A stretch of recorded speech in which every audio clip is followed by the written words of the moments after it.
Welcome to the world of Valheim, the game where you fight nature, and nature fights back. Valheim is an early access co-op RPG action-adventure game where you play as a Viking sent to a foreign world, where you explore dungeons, build huge fortresses, craft weapons and armor, explore different locations, sail the seas, and slay bosses that inhabit the lands in this procedurally generated game. So from this brief description, you may be thinking, the gameplay looks something like this.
And while the game does have these moments, about 95% of the time you'll be doing this.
which, considering I've sunk about 130 hours into the game, I don't regret the time spent doing these seemingly mundane tasks. Now, I don't want to spoil too much of the game, as I believe doing a somewhat blind first playthrough of it is the best way to go because of how satisfying it is to find something yourself through just playing and exploring, instead of listening to a guide which has everything you need to know on a silver platter. It's not too difficult to understand what you have to do either, even though the game doesn't hold your hand or have a traditional tutorial level to familiarise yourself with the game. You even have a raven called Hugin, who helps you out by giving useful tips associated with the milestones you reach within the game that can help to subtly point you in the right direction. Progression is tied to your willingness to explore the procedurally generated world you find yourself in, whether it be exploring abandoned buildings left behind by others before you, reading stone tablets with information about the world, or visiting new biomes with their own challenges and rewards. I must warn you though that the game is definitely a grind, as you'll spend a surprising amount of time gathering resources, so be prepared for it. And this also applies if you have unlucky RNG, as some resources can only be located in specific procedurally generated areas like dungeons, and then again, they have odds of spawning or not spawning within them. So you may end up exploring for hours on end and not find the material that is necessary to progress to the next stage of the game. However, since the world is absolutely massive, you're pretty much guaranteed to find it if you look hard enough. Here you can see how little of the map I have even discovered through my exploration, which should give you an indication of how large the map is. I personally had to visit 4 of the same biome to find a specific resource, because the first 3 biomes didn't contain it, and these weren't close to each other either and required some travelling to reach each one, which may sound tedious, but the fact it encourages you to explore and travel the world is something I find enjoyable about the game.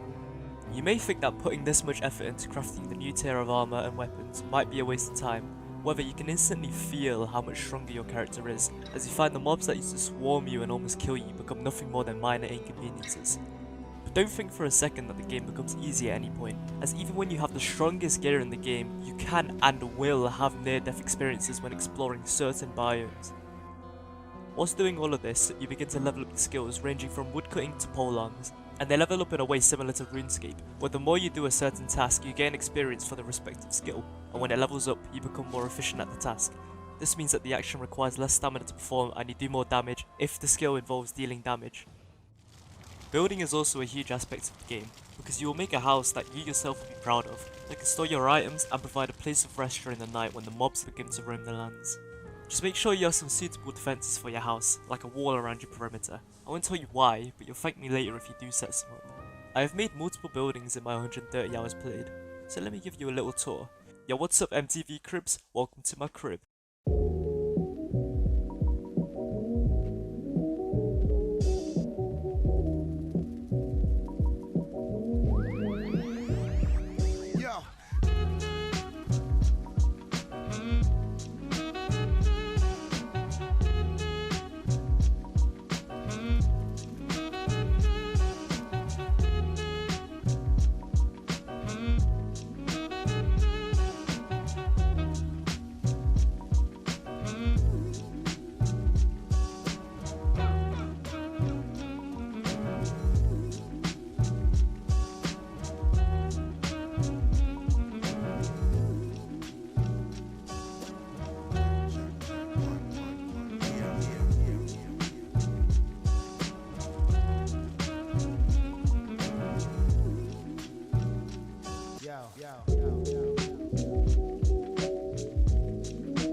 I'd like to sum up the pros and cons of the game with as little context behind them so you have a better idea of where I stand without giving away any major spoilers.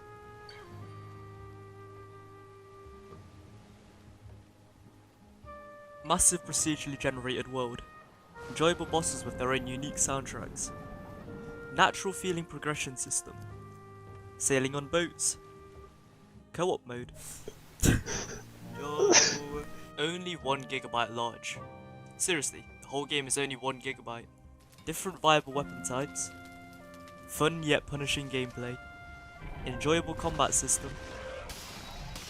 Quite in-depth building system. Mob trophies. Fishing. Colour use in biomes. Harpoons.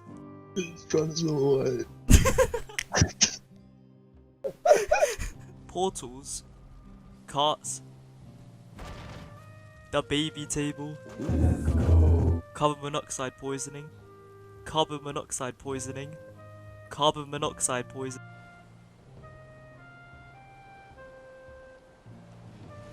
Punishing gameplay. AI sometimes bugs out. You're unable to cook food when you have a full inventory, even though you already have the food in your inventory. You're unable to hit enemies on a different vertical level to you with melee. Can seem like a walking and/or farming simulator at times. Wet debuff. Rain doesn't go away when you sleep. Mob drops can be annoying at times. Creepy hooded guy who always follows me around. He's getting closer. I can't stop seeing him. Who the fuck is this nigga, bro? This is definitely one of the better and more unique survival games I've played in a while. A game that has been able to keep me entertained longer than the majority of AAA games I've played in the recent times, and there's still a lot of things I can do in the game, like finding and defeating the final boss. The reason I still haven't found the altar to summon the final boss yet is because I've been extremely busy tending to my farm and waking up at 4:30 AM to milk my cows. Honestly, I am looking forward to the future of the game, and for the current early access state, I'll rate it a 9 CSGO Funny Moment Part 2s out of 10. And it could definitely reach a 10 out of 10 when it comes out of early access, if the updates live up to the greatness of its current state. As always, I require you to like and subscribe to my channel. We are currently at 99 subscribers, so I'm trying my hardest to reach 100 by the end of 2021. I don't know if we're going to be able to make it, but you, the person behind the screen watching this video who isn't subscribed, could make all the difference. So please, consider reporting my channel to the local authorities for human trafficking after subscribing, so I can make a 100 subscriber special video. Thanks again for watching, I really do appreciate it, and as always, I will not upload for another 4 weeks as per tradition. Before the video ends, I'd like to give a quick shout out to my friend ZX Void. Check out this pretty funny video he made on my personal favourite childcare alternative, Fortnite. Link will be in the description if you're interested.